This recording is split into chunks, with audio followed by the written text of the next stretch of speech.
justified. Okay. Can I ask you a question? Yeah. We'll finish with this. Sure. Do you know Isaiah 42? I do. What does it talk about? You tell me. But you said you do. Tell me what you want to tell me from Isaiah 42. Anyone has a Bible here? Okay, Isaiah 42 speaks about servant coming to glorify the Lord. Right. And it's the description is given here. One of the main points, there's many to be honest. Yeah. One of them is, let the witness and its cities lift up their voice. The village that Kedar inhabits. Let the inhabitants. Kedar is Muhammad. No, Kedar is Muhammad. Oh no. Okay. Let the inhabitants of Sela sing new song. Okay. Who is Kedar? It's not Muhammad. It's Ishmael. No, it's not. Oh, it's you not. Go to Genesis 25:13. Yeah. And he said, this is the sons of Ishmael. Okay. The firstborn of Ishmael, Nabiot. And the second one is Kedar. Okay. And no, but Ishmael is not Kedar. Kedar is. Okay. So now, yeah. Also, Sela, the mountain Sela, if you Google it, is in Saudi, in Medina, more specific. Yeah. Okay. So who's this prophet? Or in Madian, or whatever. Okay. So that's Muhammad. This guy doesn't care. Wait, the Qibla. Tell me about the Qibla. Why was it changed? Because I told you why it was changed. It said Allah's. Okay. Oh no. You have to ask why this is jokes. Yes. Because first when the Qibla, Mecca, was under control of the Quraysh. Okay. So they were praying toward what? Toward Jerusalem. Yes, correct. So Al-Quds, correct.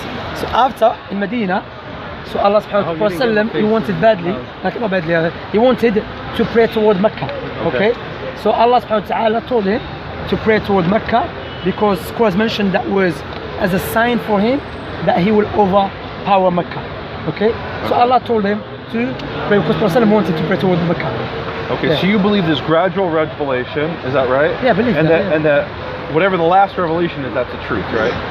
Is that fair? No, all of them is the truth. Because that was the truth for that time. So whatever is the final revelation is what's binding today. That's it. Yeah, you're right. You're right. Yeah. So now we pray to Mecca. Correct. Okay.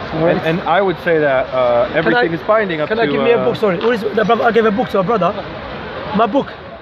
What is your book? No, I was just gonna give you something as well before you. Do you have a book in English? Huh? Are you Salafi? You wanna read it? I do want to read it.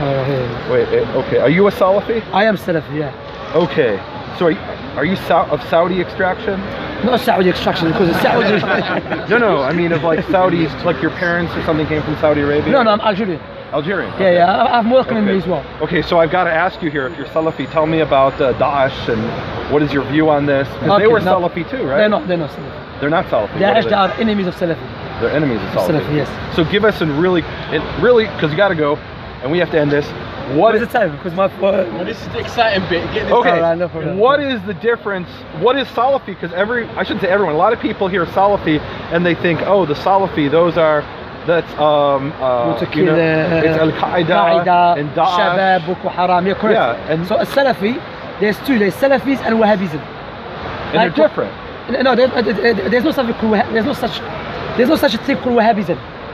Okay. Salafis are quote unquote, they call it Wahhabism. Okay. Right. In the West, they call Wahhabis. Wahhabis. Muslims, they call it Salafi. Yes. Okay. So let me clarify to you. Salafi mean someone that follow the Quran, the prophetic tradition, according to the 3 generations. Why the 3 generations? After Muhammad. Yeah, his companions. No, his companions, their students, their students. Why? Okay. Because Prophet Muhammad ﷺ, he said the best people is my people and those who come after them and those who come after them. So this is called as-salafus salih in Arabic language, which is pious predecessors. Okay. Okay. Okay. You with me? So this is why you said you don't pray to like dead saints, because like in certain parts of the world, they'll have a tomb of a sheikh, and they'll come and they'll pray there, and they'll say no, we're praying to Allah, but we're praying at the tomb of the saint. We don't do that. You don't accept that? No, we don't accept that because that's not a teaching of Prophet Muhammad. Okay. Neither with his companions and their students. So that's what a Salafi. Salafi means I'm a person who follows the Quran, prophetic tradition, and how his companions understood the Quran and the prophetic tradition. Okay. And Prophet Muhammad said to his daughter, "What blessed Salaf am to you." So I once had a conversation with a Sunni cleric, sheikh, and he said to me, because I'm a Karaite Jew, he said, you Karaites are just like the Salafi. He said, you don't think the dead person in the grave can hear you. I said, I don't know if he can hear me or not, but in Deuteronomy 18 it says, don't pray to the dead. That's it. So I'm forbidden to pray whether he can hear me or not. That's it. You're right. So, you're right. 100%. We're not allowed to pray to the dead. Okay. We're allowed to pray to Allah subhanahu wa ta'ala. Even someone alive, I'm not allowed to pray to him. I pray to Allah subhanahu wa ta'ala. And those who come with this ideology was the so-called Fatimiyun. They call Ubaydiyun, which is a group of Shi'ism. They came with it in around 4th century. They start building around what century? 4th century, according to Islamic calendar. So the 10th century in Western calendar. Yeah, 11th, 11th, yeah. They came up with it, start glorifying the righteous people, praying to them, saints. Yeah. Right. But no, we say no. That's when it comes in so-called Wahhabism. So 200 years ago, Muhammad ibn Abdul Wahhab was born in Saudi, and in Saudi there was a lot of people praying to the graves, and he started calling people, said this is the wrong way. And were they praying at the grave of Muhammad?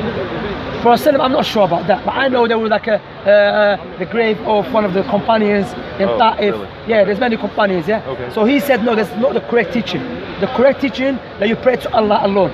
Okay. Then who aided him is the forefather of the king, the Saudi royal, yeah, which is called Imam Saud. May Allah have mercy upon him. So tell me, why is it that there are people who are associated, who Westerners say are Salafis, like ISIS and like you said, Al-Shabaab? Why do they think they have something to do with? Some of them Salafi? They don't know. Some of them they are ignorant of it. Okay. But some of them do it on purpose. Okay. Because they know the fastest growing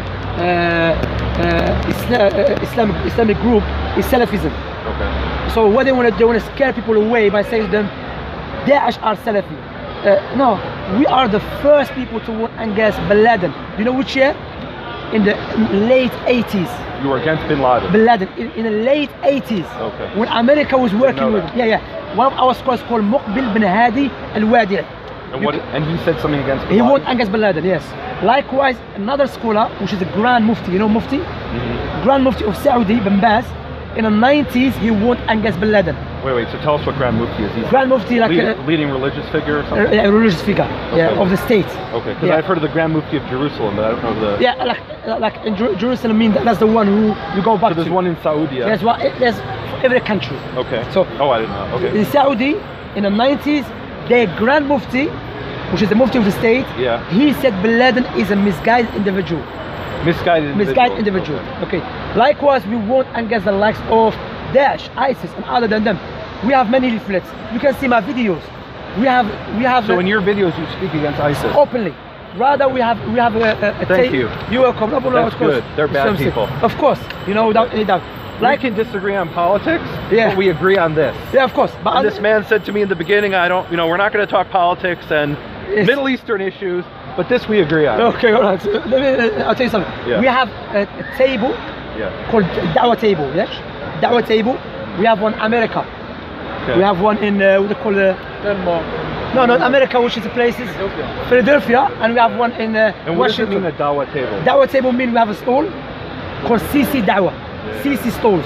So we go. Store? Yes, stall. Yeah, no, we go stall. Yeah, stall. Okay. So we go out there teaching people about Islam, and we have a banners warning against ISIS and Boko Haram and Al-Qaeda and Al-Shabaab. So if you had someone in your masjid, in your mosque, who was preaching, who was saying things about ISIS, you kick him out. You kick him out. Without any doubt.